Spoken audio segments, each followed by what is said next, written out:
Hello, and welcome to another episode of the Christian Reeve Podcast. Today is a bit different. I'm going to wing it, as they say, which, to be honest, in my life, I think I've spent most of my life winging it. Today is a bit of a weird one because I had an actual guest that was supposed to be joining me today, but for those listening who are podcasters who listen to podcasts regularly, you'll know that occasionally you get no shows, meaning people just don't show up. This particular person, they had their agent or I guess secretary, something like that, contact me to set it up. This was back in September, I believe. And normally I don't talk about this because it's just one of those things that happens. But I wanted to talk about it right now just because I'm a little bit frustrated. Today I went to work. I worked a whole shift at the bar, which for anyone that listens to me knows that it's very hard, strenuous work. I negotiated to get to finish an hour earlier so that I could rush home and be here for this, and to then find out that the person isn't showing up is just a bit disappointing, to be honest. Um, but instead of letting it kind of stop me from doing a show, because I thought about, oh, maybe I'll just do some content for the Patreon. I've got plenty of content I need to do. But I don't want to neglect not doing a show for the podcast. I've been keeping this up now for 2 years and I have no intention of stopping. I love doing this. And to be fair, it gives me more of an opportunity to do more topic-based content, which I love doing as well. It's challenging actually to talk for like an hour about a topic at length, because it's much easier to interview someone, let them talk, or just me guide the conversation, whatever. But my experience with the Patreon content, Life with Christian Reeve, which you can check out at Patreon/Christian Reeve, is just me doing this, talking like this. And I've only really done it here and there on the podcast because I just never felt like those shows were as good. But I don't know, they seem to be well received lately. Obviously, the audience is growing as well. So it makes me think like maybe I should do more of these. Who knows? Maybe the show will have far more topics in the future. But then I sort of sat down and thought, well, what do I do then? What do I talk about? Because that's always the thing, isn't it? Yeah, I have to have something planned. I have to have structure. I think any show, any good show, will have structure to it. And I've noticed that shows that aren't good tend not to have structure, because everyone seems to have a podcast these days, and it's nothing special anymore. But having a good podcast, that's the challenge. And I still feel like the journey is very much beginning for me. I mean, it's been 2 years and I feel a lot more confident, but I still feel like I'm learning a lot. And I feel like there's far more growth to be had. And, there's a lot of shows that I listen to gain inspiration from, and to get better. And certainly the live streams have helped significantly in kind of being able to be more confident talking in front of a camera to keep a conversation going. But this is the ultimate challenge because there's no prompts, there's no comments. It's just me, a camera, a microphone, and whatever I can think of. But I do have somewhat of a plan. So I have this sheet of paper. It's crusty and old. I don't know how old it is, but basically I wrote a bunch of questions in the event that I would have a show where I wouldn't have many questions to ask my guest. And, occasionally this happens where you do your research for someone, and there's a couple of shows coming up soon where I don't have much to go on, which kind of forces me to often kind of just come up with stuff on the spot, which I often do with podcasts. That's kind of more ideal, to be honest, because that's more of a free-flowing conversation as opposed to just continuously reading from a piece of paper and kind of going through the motions and going from question to question. I always prefer for it to be more of a discussion as opposed to just a straight interview. But, you know, it depends on the guest. You know, different people come with different intentions, different motivations. Some people want to just kind of promote themselves, which I totally get, but I'm still going to try and get that conversation from them. Other people are more interested in having that conversation, and other people kind of want to fit somewhere in the middle. I don't know. We've had many amazing guests on the show, and hopefully we'll have many more in the future. But yeah, I have this sheet of paper, and it's got a bunch of questions on it, many of which I've never asked my guests. There's a few questions that I think I've begun to add to shows here and there. So obviously, biggest life lesson and best advice are two of those.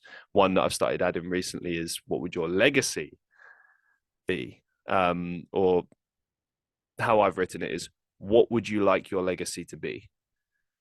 And so I'm going to start answering these questions one by one and see if it's a good show. I hope it is. For anybody listening, thank you for listening to the show. I hope you enjoy it. And let's hope that we can start 2023 strong. I still have a few guests left and a few topics in mind for the rest of the year. And then we'll start strong into next year, into year 3 of the podcast. I didn't even think I'd get to 10 episodes, but here we are.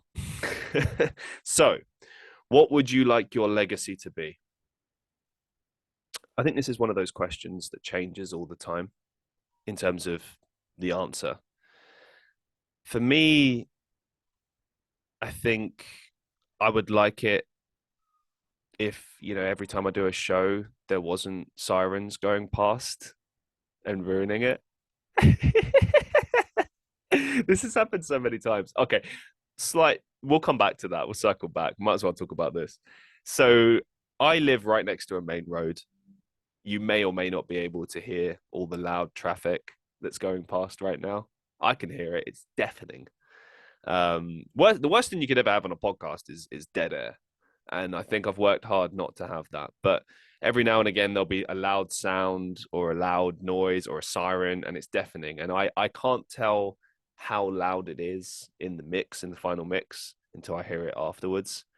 More often than not, it's kind of muffled, but I can still hear it, and it just bugs me. And often it will it will start going right at like a really, I don't know, poignant moment. Maybe I've asked my question I've asked my guest a like really serious question, and suddenly there's the sirens, which is just very distracting and annoying. Also, I don't have a directional mic. I have like this mic, which I don't know much about mics, which is pretty silly for a podcaster not to know. But I've just, you know, I got this particular mic because of a donation. Shout out to Stelzy, German content creator and streamer who was on my show very early on, and also helped me on Patreon, and was gracious enough to donate a ton of money to me in the very beginning back in 2020 when I was first starting out, and I just had some shitty mic that I got from Europe that was like $15 or euros or whatever. And he could see that I was like struggling and was like, here's an investment. And I was like, oh my God, I just didn't know what to say. And he was like, just use it, keep creating, keep pushing. And I've never stopped since. And I'll never stop saying thank you, because that meant a lot to me, because it's enabled me to do this show with this microphone. And it also enabled me at the time to buy a sort of a cheapish guitar and start writing music again. So Stelzy really helped me out. Stelzy really helped me out in a massive way. And I'll never stop thanking him. So thank you. But yeah, so I don't have the kind of, I guess, professional equipment that everyone needs. My equipment is better than it used to be. For those who were watching the show in the very early days when I first went to webcam, I mean, I think the first 19 episodes I didn't have a camera at all, if I remember correctly. And then after that, I got a webcam. People kept pushing me to get video. They were like, "Come on, you should do video." And I'm like, "Yeah, but my webcam on my computer is trash, obviously." And then I sort of bought one, initially, and it was okay, but then it broke after like a few months. And then I finally got this one, which is the one I've been using ever since, and it's okay. It's, sometimes the quality comes out really crap, and I don't understand because it's a 2K camera, but we move. Anyway, let's get back to that question. What would you like your legacy to be? I think I would like my legacy to be one whereby people were, and there it is again. It's a Saturday night. I don't know what to expect. Everything that could go wrong right now is going wrong. It's very you know what's funny about this actually? It's funny because it represents my life right now. Every time I try to get things done, or I try to, you know, make a move forward, I find myself going 3 steps back. And it's a constant struggle every single day. And some days are better than others. Some days are amazing, and I'll get loads done with the acting, the podcasting, music, live streaming, all those different things, and I'll be really proud of myself. Other days I get nothing done, or things just keep going wrong, and I feel like I don't have a firm grasp or grip on what's going on, and it's frustrating. And I never think about giving up. I never think about that. But sometimes I wonder if it's all worth it. Sometimes I'm thinking, oh, no one cares. People do care. I know they care. They tell me they care. And I'm so grateful and taken back by that. And I keep going for them, and I keep going for me as well, because I believe there's something to this. But it just gets frustrating every once in a while. And, you know, you know how it is. It's me, myself, and I kind of thing. When you're alone with your thoughts, sometimes it can be brutal. Sometimes your mind punishes you, and you just find yourself kind of having this constant battle with yourself, thinking about whether you should continue or whether you should stop, if you're kidding yourself. A ton of people lately have told me they believe in me and have told me to keep going. And I want to keep going. And sometimes when I talk to people in real life, I'll tell them I'm doing these things, and, they just kind of give me that sideways look like, yeah, okay, pal. All right, then. But every once in a while, someone will be interested or take notice, or, just say, hey, that's amazing. I'd like to check that out. It's a very confusing time. I'm leading like a double life right now. Part of my life is online, acting, music, podcasting, live streaming, all that stuff. And then the other part is this life where just everything is chaos, like these constant sirens that keep going past. The bar work that's taken over my life, 50 hours a week or whatever it is. Not having a lot of time to get things done. It's very chaotic. The problems I have at home, like, with my landlord and living situation, which I'm trying to get out of and trying to move to somewhere new, hopefully. And I'm hoping, do you know what I'm hoping? I'm hoping that next year is my year. And I know that's the most cliche thing to say, but I turn 30 next year. And I guess I'm looking at my life and going, what is my life? What have I achieved? What have I done? And sometimes I feel successful. Sometimes I feel like a failure. And I really don't know what to make of it. On good days, I feel like I'm headed in the right direction, and like next year is going to be the year when it happens, when it finally happens, and I realize my true potential. Another part of me thinks, what if it doesn't happen? What if I just keep trying and it just never works out? And I'm just constantly chasing a dream for nothing.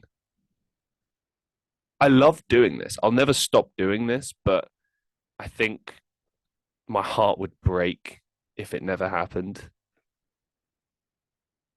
That's about as real as I can get with you.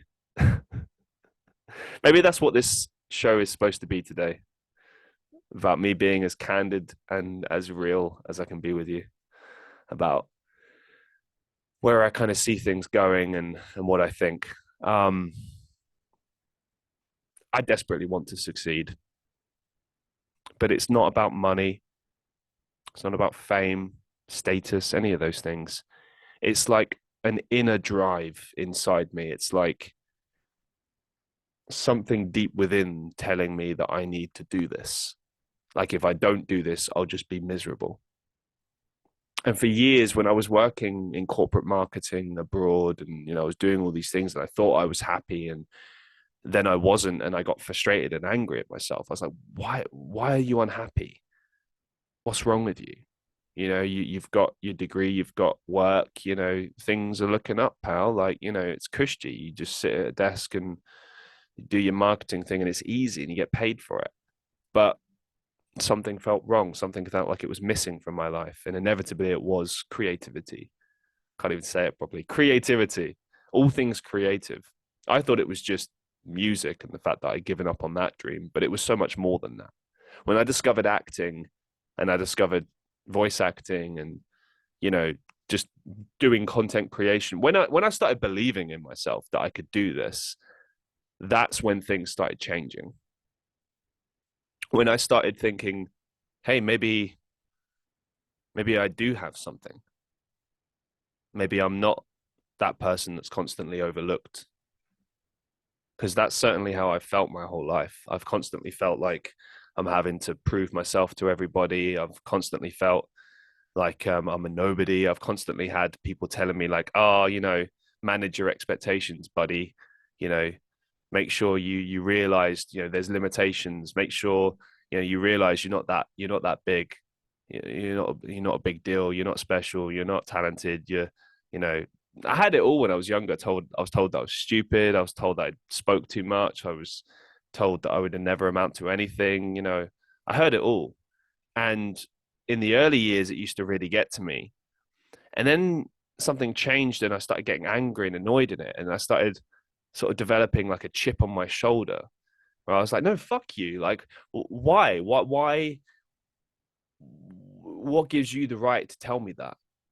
What gives you the right to tell me that this is a hobby or that this is all that I'll ever achieve and I'll never get anywhere? Like, what gives you the right to say that? Nobody gets to say that to me.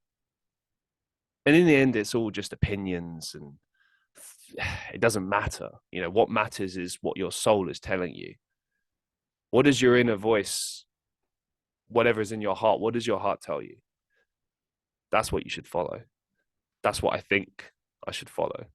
It's funny. I do these live streams and I give people advice, and it's that age-old joke of like, practice what you preach. Am I doing it? Am I doing the things that I tell people to do?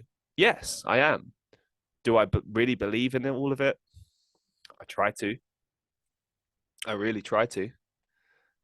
I want to believe in it.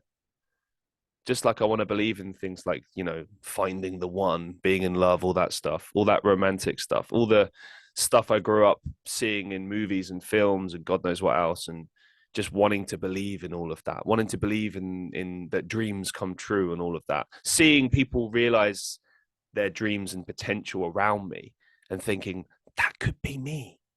That could be me. It should be me. But I don't want to be them. I want to be me. I want to be the best version of me that I can be.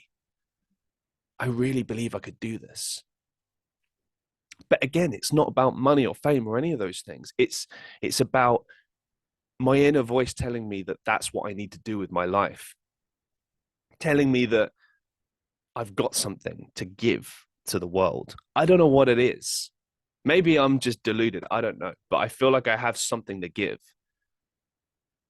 And I feel like every single day, it just changes. One minute I feel like I've got something to give. This is it.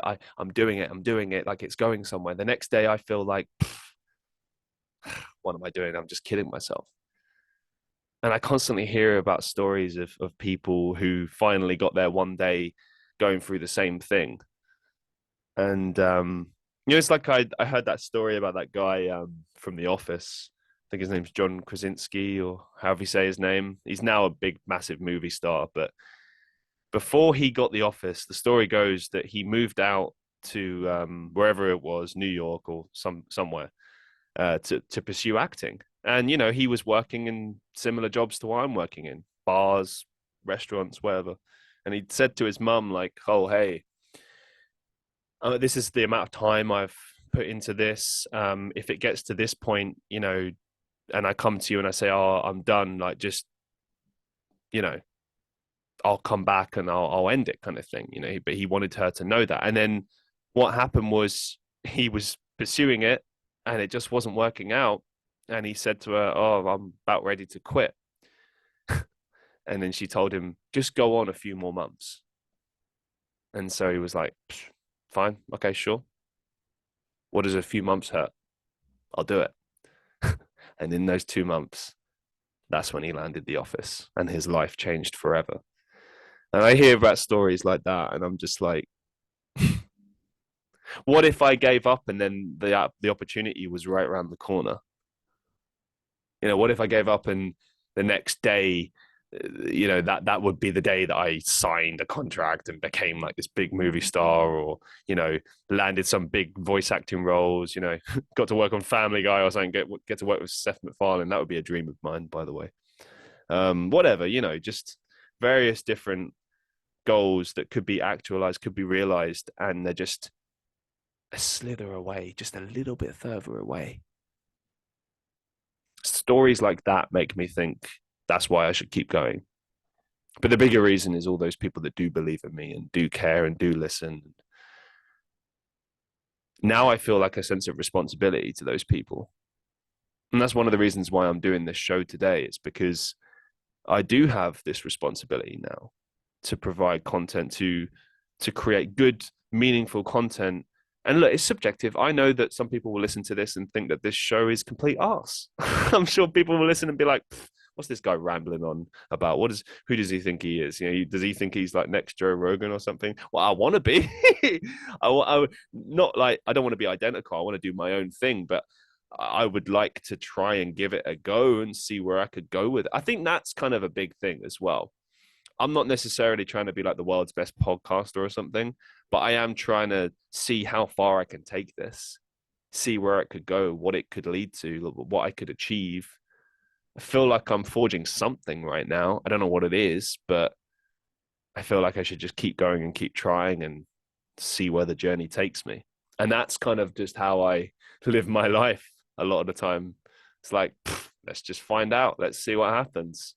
Maybe it will lead to something good. Maybe it won't. If nothing else, at least I'll have stories to tell.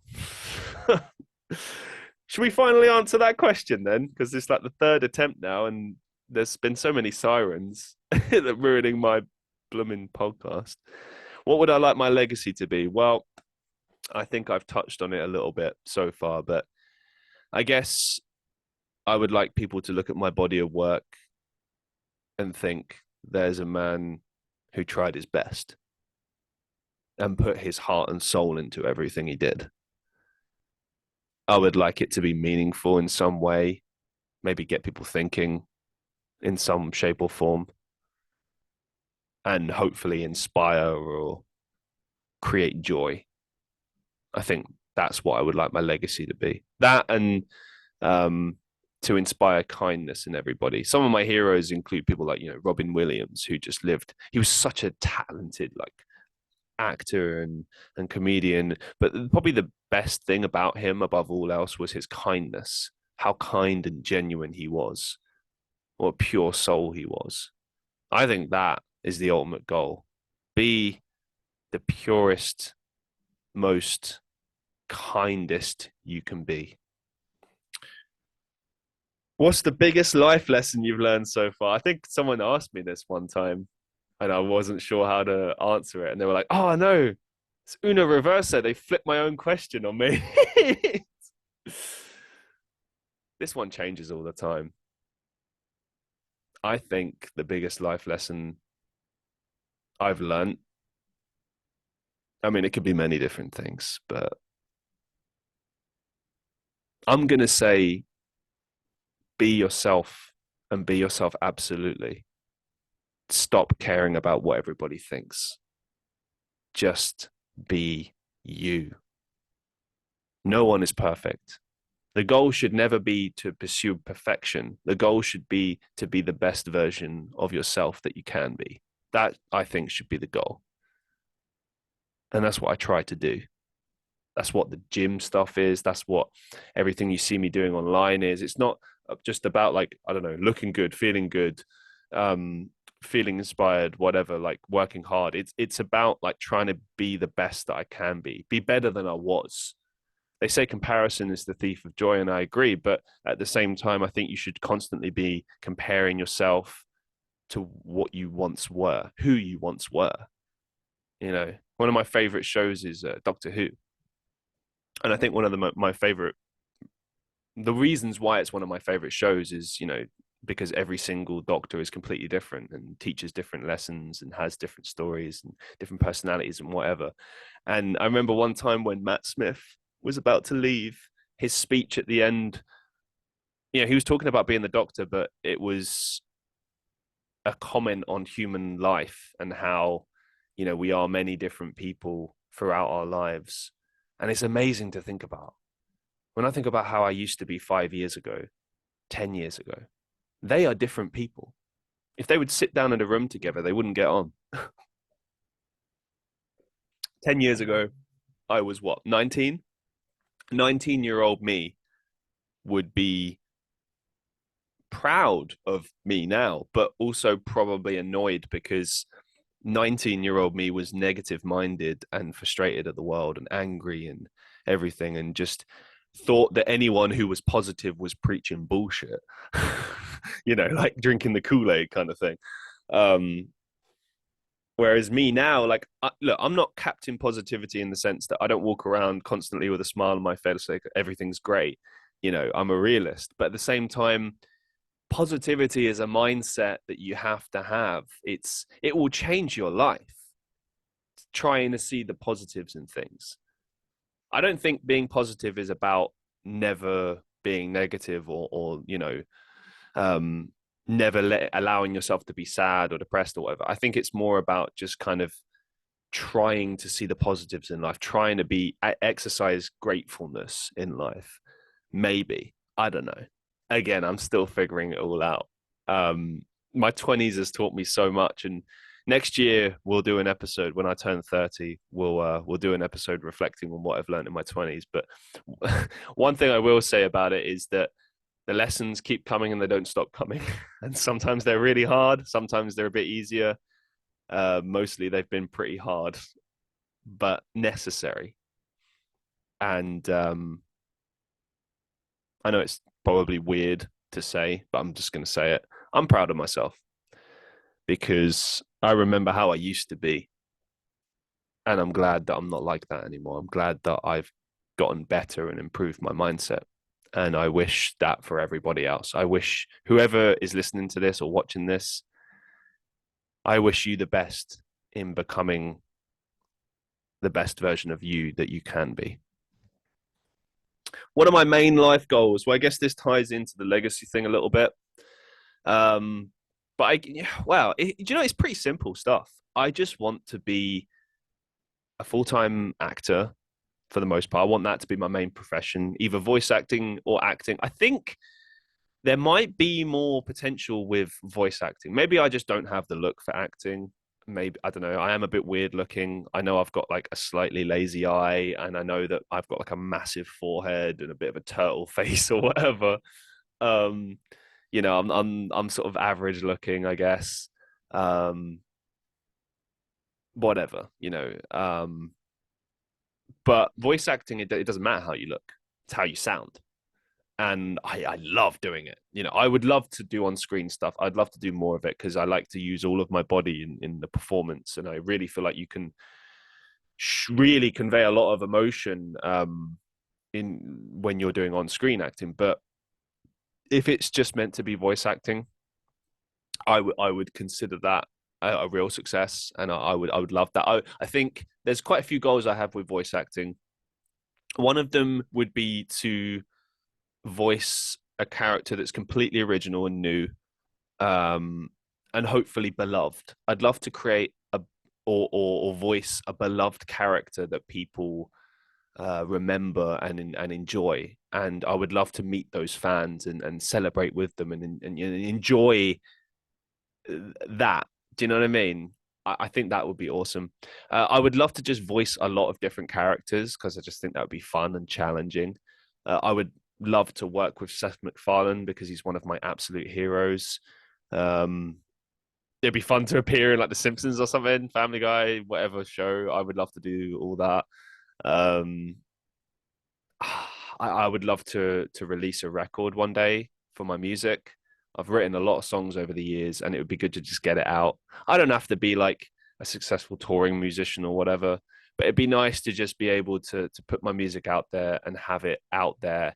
And so it's like, okay, I've done that. People can listen to it, people can enjoy it or hate it, however you feel inclined. And it'd be nice to sort of do a mini tour and kind of showcase that music too. That would be a goal of mine. I'd love for my podcast to get sponsored to grow and reach a lot of people around the world. One of my goals is to at least get the podcast to 10 years. I'm 2 years in, so it's not bad. Going into year 3. So it'd be like, 7 more years. That's pretty crazy to think about. But I'd at least like to get to that. I don't know why I picked 10 years. I think I just thought, that'd be cool, wouldn't it? To just, because I started in 2020. So it would like feasibly, the goal would end in 2030. I'm not saying I would end it then, but like, I guess I'd have to see how I feel. 7 years is a long time. But that would be cool. That would be cool. When it comes to content creation online, I don't have any particular goals other than to just reach as many people as possible. And just have fun. There's not really any particular goals there. One thing that's a bit of a goal of mine, I said before that I don't care about fame or status or money or anything like that. And it's true. Like, I want to be financially stable. I would like to be able to pursue all the different things I want to do in life and not have to constantly be chasing a paycheck and worrying about things, but we all feel that way. Like, but if it came to be like, oh, I'm working full-time jobs, but I get to do this stuff on the side, that would be fine too. I mean, I'm doing it now, so there's that. And I see there's lots of people that do that as well, and they're very happy. And maybe I could find a role that would make me happy, and wouldn't take up too much of my time, and then I'd still have time to do all this stuff. Maybe I could make it work. I don't know. I'm still figuring it out. But it'd be nice to do it full time, to do all those different things. I feel like live streaming is a lot of fun. It kind of comes. It feels like it comes naturally to me. I don't ever go in with a plan. I mean, I do music streams, which they're kind of structured, but the talking ones, I just come in and I just wait for people to talk, and then I just talk to them, and keep it simple. But we talk about all sorts of stuff, and it'd just be fun to kind of take that somewhere. That'd be fun. Other goals I've never spoken about. You might be surprised with some of these. I'd like to do a travel show. I'd like to tour the world and basically be like, I don't know, this century's answer to like Michael Palin or something. Because I love travel, I love culture. Who doesn't, right? But I would love to just. I have a passion for life. I have a real passion for I love to. Whatever I'm doing in life, I like to give my entire heart and soul into it. If it's food, I like to sit there and enjoy that like it's the best thing I've ever had in my life. If I'm traveling, I want to do it all. I want to do things to the fullest extent possible. And I feel like I might be a good host for a travel show because I could lend some kind of enthusiasm and passion into it that might inspire other people to go traveling, or maybe just might bring some fun entertainment. I don't know. I would just love to travel as well. That'd be fun. I would love to have a TV show, call it like the Christian Reeve show or the Christian Reeve experience or something equally unoriginal. That would be fun. I would love to appear on other people's shows more regularly. because I've only done it a little bit, but it'd be cool to be like a recurring guest on people's shows. That would be fun. Um, and to make more friends online and stuff and do that. Just trying to think of other goals I have. Um, I'm sure there are many more, but I can't think of any right now. And this show must keep going on. What is your lowest or darkest moment, and what did you learn from it? Wow. Okay. There's a few of those. Um, so I'll raffle off a few off the top of my head. When I was a teenager, I was about 16, 17. I was in sixth form and I was getting bullied by friends, people that were supposed to be my friends who I'd fallen out with years prior. And I think I might have spoken about this on the show before, so I'll give a Cliff Notes version. Basically, I decided to give them another chance. I thought, oh, maybe things have changed. You know, we're in sixth form now, things are different. So I did, and then it all started again, but it got even worse. Um, and you know, they would always joke, "Oh, it's banter. Oh, it's fun." But you know, it's not so fun when you've got people like throwing stuff at you and just spitting at you, and you know, just trying to fuck with you, trying to ruin your work, everything. And I think the most distressing part about that was that I felt powerless and I felt pathetic at the time because I was like, I'm like 16, 17. This shouldn't still be happening. Why is this still happening? What's wrong with me? You know, I felt weak. I felt, yeah, just weak. Like I just couldn't fix that situation. And I remember being really distressed and, you know, my mum tried to be there for me as best she could, but really I needed to stand up to those people, but I just didn't have the guts then. And I don't have regrets in life. You know, obviously you make mistakes in life, you grow, but you know, I wish I could, if I could go back, I'd go back to then and try and inspire some courage in that young kid, man. I'd try and tell him like, hey, listen, try and be a bit stronger and face up to this stuff and don't let people treat you that way. That was a pretty low moment. I felt pretty distressed. It did end eventually. It sort of fizzled out, but you know, I left that situation carrying that weakness with me for years to come. It wasn't rectified. And then years later, I obviously got into like sort of a toxic relationship and let that person walk all over me. And, you know, and it was a weird one because, you know, they weren't all bad either. There was plenty of positives to that person too, but it was mostly negative. And I suppose because the question is, what's your darkest or lowest moment and what did you learn from it? I guess the biggest thing I've learned is to not let people walk all over you. Don't let people manipulate you. Whatever your heart is telling you, good or bad, like it's your heart trying to tell you something. It's your intuition. It's your inner voice trying to protect you.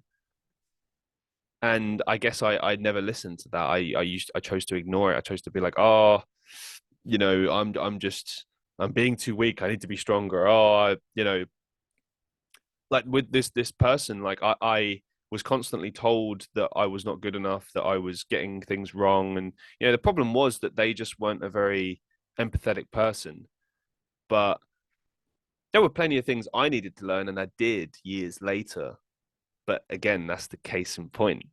When you're going through things at the time, it's very easy to say this and be like, oh, you know, I would have done this differently. I would have done this differently. You know, it's like, no, you wouldn't. In that moment, you only know how you feel and the tools at your disposal. And I just felt powerless. And that's a feeling that I felt a lot in my life is a sense of powerlessness and what do I do and panic. And now I've just learned, you know what? Stuff happens in life and you're often powerless to stop it, prevent it, or change it. But you can control how you feel about things and how you approach things. You can, for example, choose to remain calm during these situations. You know, I suffer a little bit from anxiety and I try to kind of keep it at bay as best I can. Um, there are days when I feel like I achieve a lot and because that's the thing, like you might be powerless to stop things, but there's always things you can do to try and make a situation better or to get yourself out of a situation. Like take my current situation right now. Okay. I work in this bar and it's too many hours. Okay, so what do? Ideally, I quit that job, find a new job, find one that has less hours, but pays more or about the same and allows me to do this more. That's how you rectify that situation. Or it's at least one way that you fix that situation. Other ways would be pursuing these things and trying to monetize them. Like today, I managed to, there was an option. Basically, my podcast is hosted on a platform called Anchor. And it's like a distribution platform, and it distributes to Spotify, Apple Podcasts, Google Podcasts, all sorts of platforms. And and there's options to monetize. There always has been, but it's only been for the American audience or American users, sorry. But now it appears that they're opening it up, or there's like listener support now. So if you want to if you want to support the show, you can. There might be a prompt in whatever app that you use, so check that out. And thank you so much. But like, the point is, like, opportunities like that come up once in a while, and it's like, oh, maybe there's something to this. Or like, for instance, when I sort of looked at my Patreon again, which I've had open for like a year or something, but there was never anything decent in it. I had like old podcast content, but it wasn't really structured. It was just like clips and old stuff or whatever. It wasn't really something that's actually worth subscribing for. And if people are going to pay you good money to support you, they should get something back, really. And so that's when I decided to create that Life with Christian Reeve series. And again, I'm always open to ideas and whatever else I can add to the Patreon or whatever else. Please, if you have ideas, things that you'd like to see me do, talk about, whatever, let me know. I would love to give them a go, see what I could do with them, see where I could go with them. So yeah, I hope I've answered that, or I don't know, I digress. What's the best piece of advice you've ever been given, and why? Oh, this is hard, because people just give you advice all the time, don't they? I remember one person said to me, variety is the spice of life. And he was talking about the ladies, and he wasn't wrong. But I've actually applied that to a lot in life. Ironically, I find it, or not ironically, it just is. Variety truly is the spice of life, because there's so much you can do if you have a varied, interesting life. Whereas if you limit yourself to only a few things, it's like things can get very mundane very quickly, and you can find yourself feeling very frustrated or bored. And I like to keep things fresh and try lots of different things, not just because I have a lot of interests and goals and stuff in life, but also because it keeps things interesting. It's like, oh, what's the plan today? Today we're going to do acting. Today we're going to do music. Today we're going to do a podcast. Like, it's just different, and it requires different parts of you as well. Like, the way I approach a podcast is completely different to the way I approach like creating content or, doing a music stream, for example. Like, it's a different process entirely.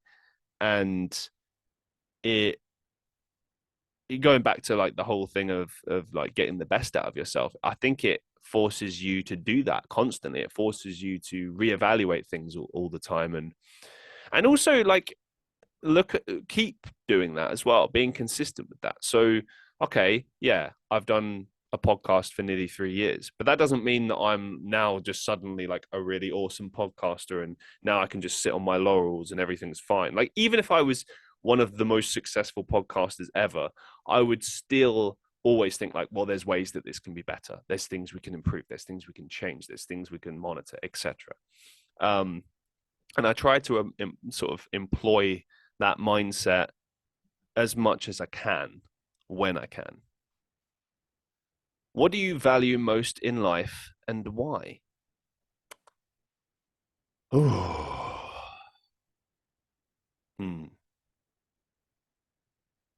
love, passion,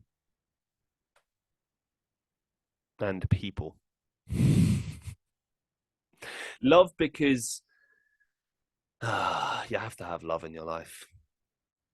You really do. And you have to give it. Even if you're not getting it, try to give it. We need kindness. We need love in life. We need these things. We need to give these things because not everybody has these things in their life. And when you give these things unconditionally, it's like you can completely change people's lives, their minds. I mean, it's amazing what you can do with the power of love. And it's a feeling as well. You feel it. Like it's been a very long time since I was in love, many, many years, but I remember the feeling and it's intoxicating, but it's also amazing, like looking at another person and realizing that you love them. And it applies to everyone. Like, as I've gotten older, for example, my relationship with my mother has been one of deep respect. We've gone back and forth and, as families do, but the older I get, the more I appreciate her and everything she's done for me. And I realize just how hard she worked and continues to. And I'm very grateful for what she taught me. And this ties into another question. How did your upbringing shape your life? If it wasn't for my mum and the way she raised me, I wouldn't be the man I am today. There was a lot of things I had to learn on my own to become the man I am today. But now that I look back, I really understand that. And my mum will say this herself. She was firm but fair. She was strict, but she was fair. And she did it because she wanted me to turn into a decent human being. She would tell me this as well when I was a kid. She would say, I don't want you to go out there into that world and piss people off and just get punched in the face for things you say and do. And of course, I'd laugh and be like, oh, that's ridiculous. But it's true. The amount of people I meet in life that haven't been raised well, you can tell. As soon as you meet them, you're like, wow. And people will never say anything. That's the thing. Because when you meet other people in adult life, I guess the natural expectation is that, you think, well, this is just not acceptable behavior. Like you expect them to act a certain way. But not everyone was raised the same way. We were all raised differently with different values, different beliefs, different interests, whatever. And because of that, sometimes you meet people that were raised very well. Sometimes you meet people that weren't. Sometimes it's circumstantial and it wasn't their fault. Obviously, it's not their fault, but you know what I mean? Like it's something that couldn't be helped. Other times it is something that can be helped. It changes from person to person. But I've realized that she did a very good job of installing in me a good moral code, I suppose. I'm not going to paint myself as like this perfect human being that goes around like helping people all the time, like, oh, and I'm so great, but like I do try my very best. When I can help people, I help them. And I don't make a big deal about it. I'm not going to go, oh, hey, I helped you, or aren't I great? Or, give me kudos, give me something. Like, I just think it's decent to just help people when you can. And don't expect anything from people. Just help people. And the mentality I apply to that is that, help people because you would want that help. Because I remember like someone saying to me years ago, it's a really cynical view, but I guess it's true, that, the only reason you ever help people is so that you feel good about yourself, or like give to people is so that you feel good, that you get that good feeling of like, oh, I helped this person. Oh, I did this. And sure, maybe an element of that is true. But one thing I've noticed about myself is that I do it without thinking. It's my natural state, or I don't know what you would call it. Something within just tells me like, oh, I need to do this. I should do this. Like when I did volunteering, it was something that I always wanted to do, but it was like something I felt I needed to do. And at that moment, it seemed like the most logical time to do it. And I remember always thinking like, oh, I never have the time to do this. I want to do this. Like, how do I get into this? And then when COVID hit, of all times to do it, it just felt like the right time. I guess I kind of thought at the time, hey, like people probably really need help right now. It's pretty stressful like time. This would be a good time to volunteer. Plus, I was unemployed at the time and had way too much free time. And I figured like, I want to make myself useful. I don't want to just sit around and claim benefits or whatever. I want to, in addition to trying to get out of the situation and get a job and stuff, I wanted to do something that felt akin to a job, but also rewarding in some way and helping people. And I learned a lot from it. And I think that I gained a lot of sense of perspective from doing it, and I guess life experience, met some good people. It changed my understanding of certain things. If you can do volunteering, guys, check it out. Make sure you check out my episode of about volunteering. I share a lot of stories from my time doing that. But yeah, so there you go. What should I ask myself next? This feels weird. I thought about the idea of maybe like postponing this show and just doing like getting someone to interview me, but I don't know, that just felt very self-serving. I can just do it myself. So I'll interview myself. What have been the biggest challenges of your life so far, and how did you overcome them? I'm still trying to overcome them. It's the battle within one's mind, isn't it? And I've touched on this a little bit before, so again, I'll try not to repeat myself, but I think sometimes I'll turn around to like my live stream audience, and I'll say like, I wish I was a success, and they'll say, you are successful, and I'll say, but I'm not a success in my mind. I'm not the success that I want to be. And it's like, well, what is that? Okay, well, I guess that's having a lot of doing the things that I want to do for a living, as I said before. That's probably the biggest thing that I'm trying to achieve, and the challenge is always the battle within my mind of whether or not I can do it, whether or not I should do it. Am I kidding myself? Am I not? Should I listen to these people? Should I not listen at all? I feel like your mind just throws you every which way, and you just have to learn how to deal with it. And I don't think there's any bigger challenge than the battle within one's mind with oneself. I mean, you think about it, like think about the most horrid things people have ever said to you. I bet your mind has probably generated worse things. You know what I mean? Like that horrible voice. I still get it to this day. I try to ignore it, but it's still there in the background, going like, "You can't do this. You're rubbish. No one likes you. No one likes you. No one loves you." And I'm like, "Shut up. Get out of my head. I don't need this. I want positivity. I want something that's going to tell me why I should keep going." And that voice certainly does not. That's got to be the biggest challenge. That, and just understanding how to be with people, because I either hate people or love people. People are either the most amazing thing ever or the worst thing ever. But one thing I've learned is that, you have to find people that you click with. And I'll share one thing with you that I shared with my live stream audience earlier today, but I felt it was important to share somewhere because I just found it very profound and inspiring. There was a guy, famous musician, violinist or something in the US, and the day before he was due to perform in front of like 30,000 people. He's like a world-renowned violinist, like very, very talented, like very successful. The day before, he went to like a New York subway, somewhat covered up, like, with a cap and stuff. And he just played like his pieces in a subway, and they were amazing. But I think he made $30 in the whole day out of, donations or whatever.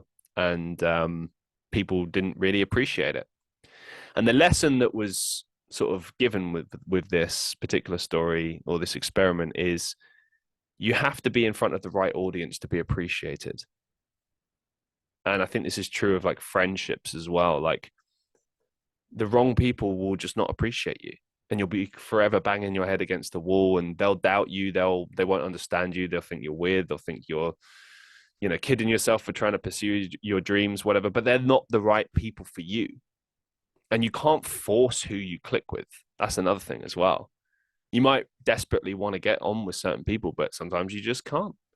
There are people that I work with to this day that, there are things we have in common, but we just don't click for whatever reason. And it sucks, but they're not my people and I'm not theirs. And that's okay. And I think that's a really important life lesson for us all, is to remember that there are people out there that we do click with, that do appreciate us. And they're the ones you should be paying attention to and listening to and catering yourself towards and thinking of. Don't think about the people that don't like you or don't care about you or are not interested in you, because why? Why are you bothering? They're not interested in you. They're never going to be interested in you. So why do you care? Care about the people that are interested in you. The amount of times I've done a live stream where people have said a bunch of lovely, wonderful things, and thank you, by the way. And then there'll be that one person that says something horrible. And that's the thing I pay attention to. And we're all guilty of that. I suppose maybe we're just drawn to negativity, or maybe it's our insecurities getting the best of us. Mostly I try to ignore it, but I'm human. I see it. Maybe part of me even believes it. I remember years ago I heard something, no, this wasn't even a year ago. I think that I read this somewhere. It said, anything that bothers you that someone says is something that you believe to be true about yourself. So when someone does make a negative comment and it bothers you, it's only because you believe it. So why do you believe it? Don't let it bother you. Stop believing in it. Stop giving it power. Maybe. I don't know. What's one thing in life that never fails to make you happy? Dogs. Bet you didn't expect me to say that, but it's true. I could be having the worst day ever, and I'll walk down the street and I'll see a dog, and I'm like a child again. I'm like, oh my god, it's a dog. And I love, if the dog likes me, it's like even better. Like, I remember I was at a crossing recently, and I was just having a really shit time. I think I was coming back from work or something, and I was just in such a bad mood. And these two dogs were at a different crossing. Like, we were on the same little island, traffic island, whatever you want to call it, waiting for different directions. And the dog started sniffing my hand and then like licking my hand and just wanted some attention. And I started stroking the dog, and the dog was like really happy, and I was really happy. I just turned to the owner and I was just like, I needed this today. And he was like, I feel that, dude. Just like, oh, dogs, man, they're such intelligent creatures. They know when things are difficult. They know, that's the thing. They'll never be able to say a word to you, but they understand you probably better than some of the people in your life. That's why it's so devastating when they die so early. Like, I wish they would live longer, because they're just such intuitive, intelligent creatures that are just pure love, unconditional love. It's just amazing. If you could travel back in time and tell your younger self one thing, what would it be? I know this is one of the most cliche questions of all time, but I like it. I like it because it gets you thinking about how you were and how you are. And I covered it a little bit earlier. Woo! Knocking everything on my computer desk. Here we go. I like the question because I remember being that person when I was younger. I remember being scared, sad, alone. I remember a time in my life where, because loneliness is something that I've always dealt with my entire life. I've learned now that I'm the sort of person that just doesn't really hang out with people a lot. I'm not the sort of person that gets included in like group situations or whatever. I'm not someone that's thought of, or like, oh, let's invite Christian. That's not me. And it used to really bother me, and now I'm just like, it's okay. It sucks, but at the same time, it's like, maybe I'm just not the sort of person that, other people really want to just hang out with. I'm just, I don't know, too intense or annoying, or I don't know, boring. Take your pick. Um, so and something that's really interesting is now there's a lot going on in my life, and it doesn't bother me when I'm on my own anymore. Like, I enjoy my own company, but when I was a teenager, like, man, did I get depressed and lonely, and I just desperately wanted friends. I wanted to hang out with people, and sometimes I would have friends, but mostly I wouldn't, and I just used to be so alone. And I felt like it would never end. I felt like it was a cage that I couldn't escape from. And now I feel free. Like, I don't know. It's just different. Like, I don't feel that anymore. Do I get moments where I feel lonely? Yeah, of course. Do I get sad about it sometimes? Sure. But like it passes. I don't feel like that 24/7 anymore, but I did when I was younger. So if I could go back and tell my younger self anything, it would be stop worrying about other people and just enjoy being with you. I think I've said this on the show before, but the best advice my dad ever gave to me was be your own best friend. And I really do think that that's the best gift you can give to yourself. Look out for you. You know yourself better than anyone else in the world. And that's always going to be the case. You know what you want, you know what you don't want, and you know how to make yourself happy. So be your own best friend. Simple as that. We just hit an hour. And I think this is a good place to end it and say thank you very much for listening and for watching. I could go on, but I don't know. I feel like when you're done, you know you're done. I remember once listening to it's my favorite documentary of all time. It's hilarious. I recommend checking it out. The Some Kind of Monster documentary by Metallica. It's insightful, it's funny, it's everything. But I remember there's a scene in it where Lars Ulrich, the drummer, is sitting there talking about. He says, "When is a song done? What does that even mean, done?" And I know, like, a lot of people hearing that will be like, "Well, it's done when you finish writing it. Like, you call it at a point, you say, okay, this we're happy with this." But it's not what his point, I think, was more about the creative process not being like a straightforward like maths equation, like, oh, it's this plus this equals this and then it's done. It's like it doesn't work that way often. Certainly if you're writing a song, you're kind of looking at it like, okay, when do I feel happy about this? When do I feel like this is a good place to kind of leave it, and maybe it's okay, maybe. But that's the thing, like sometimes you just keep picking at something and going, oh, I don't know, oh, I don't know, oh, I don't know. And that's the problem with perfectionism, is that you just constantly try and change it and reevaluate it because you just think like, oh, it's just not good enough, it's just not good enough. But eventually you just got to sit there and go, you know what, I think this is as good as it gets. I'm going to call it here and say that this is good enough and I'm happy with this. And it's hard to do because, again, it goes back to what I said earlier. It's a battle with yourself, and that battle never ends. But you can have a healthy battle with yourself, and you can give yourself a bit of leeway and just be nice to yourself. And if I could leave you with anything today, it would be nicer to yourself. Love yourself. Thank you so much for listening to the Christian Reeve podcast. I hope you enjoyed this episode. I hope you'll listen again. Thank you. Be safe, be well, and I'll see you in the next one.